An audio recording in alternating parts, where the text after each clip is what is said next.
Hello everyone, সবাই কেমন আছো? আশা করছি ভালো আছো, সুস্থ আছো। আমি সঙ্গীতা চলে এসেছি তোমাদের সাথে আরও একটা নতুন ভিডিও নিয়ে।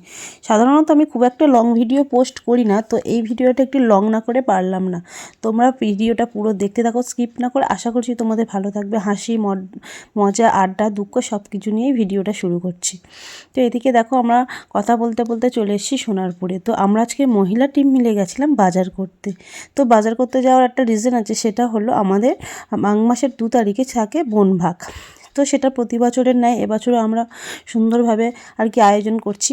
আর বনভাগে আমাদের যেরকম হয় না, মাঠের মধ্যে সবার উনুন জেলে রান্না হয়, তো আমরা সেই জন্য খিচুড়ি আলুর দমের আর কি সেরকম করব বলে সেই জন্য আমরা লিস্ট নিয়ে চলে গেছিলাম। তো আমি এদিকে লিস্ট মিলিয়ে মুদিখানা বাজারে কী লাগবে সেটা একটু বলে দিচ্ছিলাম।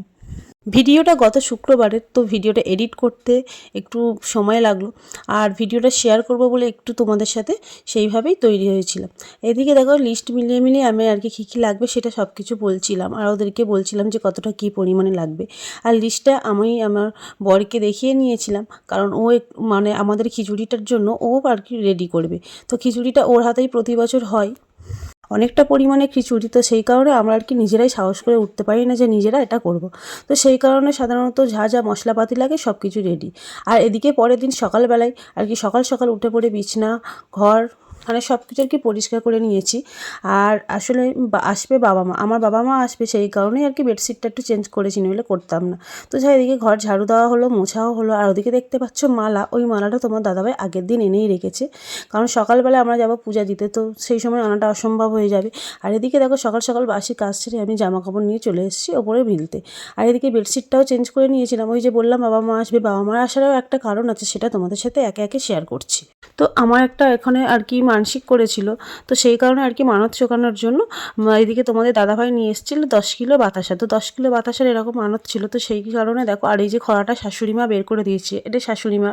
তো সেই কারণে আমি এদিকে সব কিছু রেডি করছি। এই বাতাসাটা ঢেলে রাখছি, তারও একটা কারণ আছে, কারণ বাতাসা যেখানে তৈরি হয় সেখান থেকেই তোমার দাদাভাই এনেছিল, তো সেটা ছিল গরম, তো ওই জন্য বললো একটু ঢেলে রেখে দাও যাতে সুন্দরভাবে আর কি ভেঙে না যায়। আর এদিকে দেখো, আমরা বাড়ি থেকে দুধ গঙ্গা জল আনছি, এনে গাজী বাবা স্নান করিয়ে দিচ্ছি। তো আমাদের গাজী বাবার এই মন্দিরটা মাঘ মাসের 2 তারিখে আর কি পূজা হয়, মানে যেটা হয় বনবিবি পুজো, বনভাগ হয়। তো সেই কারণে আমরা দেখো এদিকে প্রত্যেকটা ভিতরে শিবলিঙ্গ ছিল, সেখানেও একটু বাবার মাথায় জল ঢেলে দিয়েছি, এদিকে গাজী বাবার মাথায়ও জল ঢেলে দিয়েছি। তো সাধারণত এই দিন সবাই এসে মন্দিরে পূজা দিয়ে যায়, তো আমরাও সেই মতন আসি। আর এই মন্দিরে আমরা আরেকবার আসি, সেটা হলো আমাদের বিবাহবার্ষিকীতে। আর এমনি সময় যখনই মন চাই তখনই একটু এসে পূজা দিয়ে যায়। এদিকে দেখো, তোমাদের দাদাভাইকে বললাম তুমি একটু মালা পরিয়ে দাও, সাথে আমিও মালা পরিয়ে দিয়েছিলাম। প্রত্যেকটা ঠাকুরের জন্য আর কি মালা এনেছিল তোমাদের দাদাভাই, তো সেই রকমভাবে আর কি সব কিছু পরিয়ে দিয়েছি। দিয়ে আমাদের যেটা মনের মানে ডাকা ঠাকুরের যে ভক্তি, সেই অনুযায়ী আমরা সব কিছু আর কি পূজা টুজা দেওয়াও হয়ে গেছে। আর এই দিকে দেখো কতটা লুটের বাতাসা রয়েছে, তো এটা সবে 1 গামলা হয়েছে, মানে আরও অনেকটা লুটের বাতাসা পড়ে, সেটা পরে তোমরা বুঝতে পারবে। আর এদিকে দেখো, আমাদের সকালবেলায় উনুন করে গেছিলো শাশুড়িমা আর এই যা যে আর কি, যিনি প্রতি বছর উনুনটা ধরায়। তো আমার সেদিন সারাদিন উপোস ছিল, কারণ আমার যেহেতু মানত ছিল, তো একটু লুট দেবো বলে, তো হরি লুট দেবে বলে আর কি মানতটা আর কি সেইভাবে আমি কিছু খাইনি সকাল থেকে, মানে না খেয়েছিলাম। আর এদিকে দেখো, আরেকজন খিচুড়ি রান্না করতেই ব্যস্ত। আর এদিকে সবাই সবার মতন পাশাপাশি উনুন জ্বেলে রান্না করছে। তো গত কয়েক বছরের তুলনায় দেখছি এবছর উনুনটা একটু কমই জ্বলেছে। তো আমার বিয়ের এই 3 বছর আমি এখানে প্রচণ্ডভাবে মজা করেছি।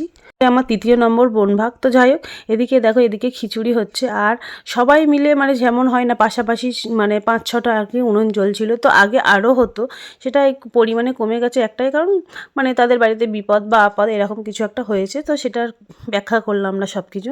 এদিকে দেখতে পাচ্ছ 1 কড়া খিচুড়ি হচ্ছে, পরে আরও একটা কড়া খিচুড়ি বসবে।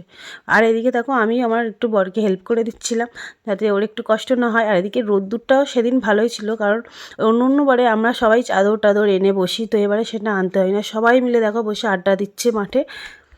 এখন যেমন মাঠটা ফাঁকা ফাঁকা লাগছে, কিছুক্ষণ পর সেই মাঠটাই ভরে যাবে।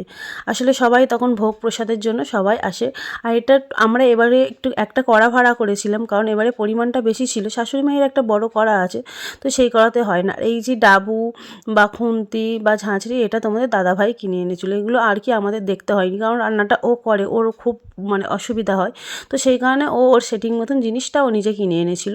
যেহেতু আমাদের বাড়িতে একটা বড় কড়া আছে সেটাতে, কিন্তু এই বড় আমাদের বাড়ির যে পরোটা আছে সেটা হলে 2-3 বার করে করতে হতো, সেই কারণে একটা কড়া ভাড়া করা হয়েছিল বড় দেখেই, তো যাতে একটু তাড়াতাড়ি হয়ে যায়। তো আমাদের প্রতিবারই একটু লেট হয়ে যায় বসাতে, এবারে আমরা একটু তাড়াতাড়ি বসিয়েছিলাম। আর এই যে দেখো ক্যামেরাম্যান হাই করছে, মানে ওই আমার ভিডিওগুলো সব কিছু করে দিয়েছে। আর এদিকে সুন্দরভাবে বসেছে গল্পের আসর, তো সবাই দেখো ওদিকেও মাঠে এক জায়গায় রান্না হচ্ছে, আর পাশে যে যারা রান্না করছে আমাদের ওই পাশে, তারাও এবছর নতুনভাবে মানে শুরু করেছে রান্না। তো জানি না আগে করতো কিনা, তো আমার দেখা এবছর নতুন। এদিকে দেখো আলুর দমের জন্য সব কিছু প্রস্তুতি করে রাখা হয়েছে, আমরা বাড়ি থেকে সব কিছু আর কি জোগাড় করে কেটে আমরা সব মানে এসে বয়ে দিয়ে যাই, আর এরা এদিকে রান্না করে, তারপর আমরা ওদিকে পূজার জোগাড়টাও করে নিই। আর বললাম না যে আমার মা এসে, তো মাকে নিয়ে একটু বাড়িতে মাকে নিয়ে গিয়ে একটু খাইয়েও এনেছিলাম। আর এই যে আমার মা বসে গল্প করছিল, আর এই দিকে দেখো আর একটা কড়া খিচুড়ি বসানো হয়েছে, তো আমি একটু নাড়ছিলাম। তো আমি সেইভাবে রান্নার দিকটা খুব একটা ছিলাম না, তো যেটুকু ছিলাম ওই একটু কাটিয়ে দিচ্ছিলাম ওদেরকে যতটুকু হেল্প করা যায়। আর ওদিকে দেখো মানে যিনি আর কি পূজা করবেন, পীর বাবা বলা হয়, তো উনি এখনও আসেননি, তো ওনার আসতে সন্ধে হয়ে যাবে, এবারেও অনেকটা সন্ধেই হয়েছিল। আর আমাদের রান্নাটা এবারে তাড়াতাড়ি কমপ্লিটও করে নিয়েছি, আর মোটামুটি দিকে আমাদের আলুর দমটাও রেডি হয়ে গেছে। ওদিকে পূজার পর এবার হরিলুট দেওয়া হবে, তো আমরা সেখানেই চলে গেছিলাম, কারণ আমাদের হরিলুটটা দেওয়াই হয়ে গেছিলো। কারণ আমাদের হরিলুটটা দেওয়া হয়েছিল সেই সময় ভিডিওটা করা খুব অসম্ভব ছিল, কারণ সেই সময় ভিডিও করার মতন পরিস্থিতি ছিল না বা ক্যামেরাম্যানও ছিল না। এদিকে দেখতেই পাচ্ছ কতটা পরিমাণে হরিলুট হচ্ছে। তো ভিডিওটা কেমন লাগলো অবশ্যই জানিও কমেন্ট করে।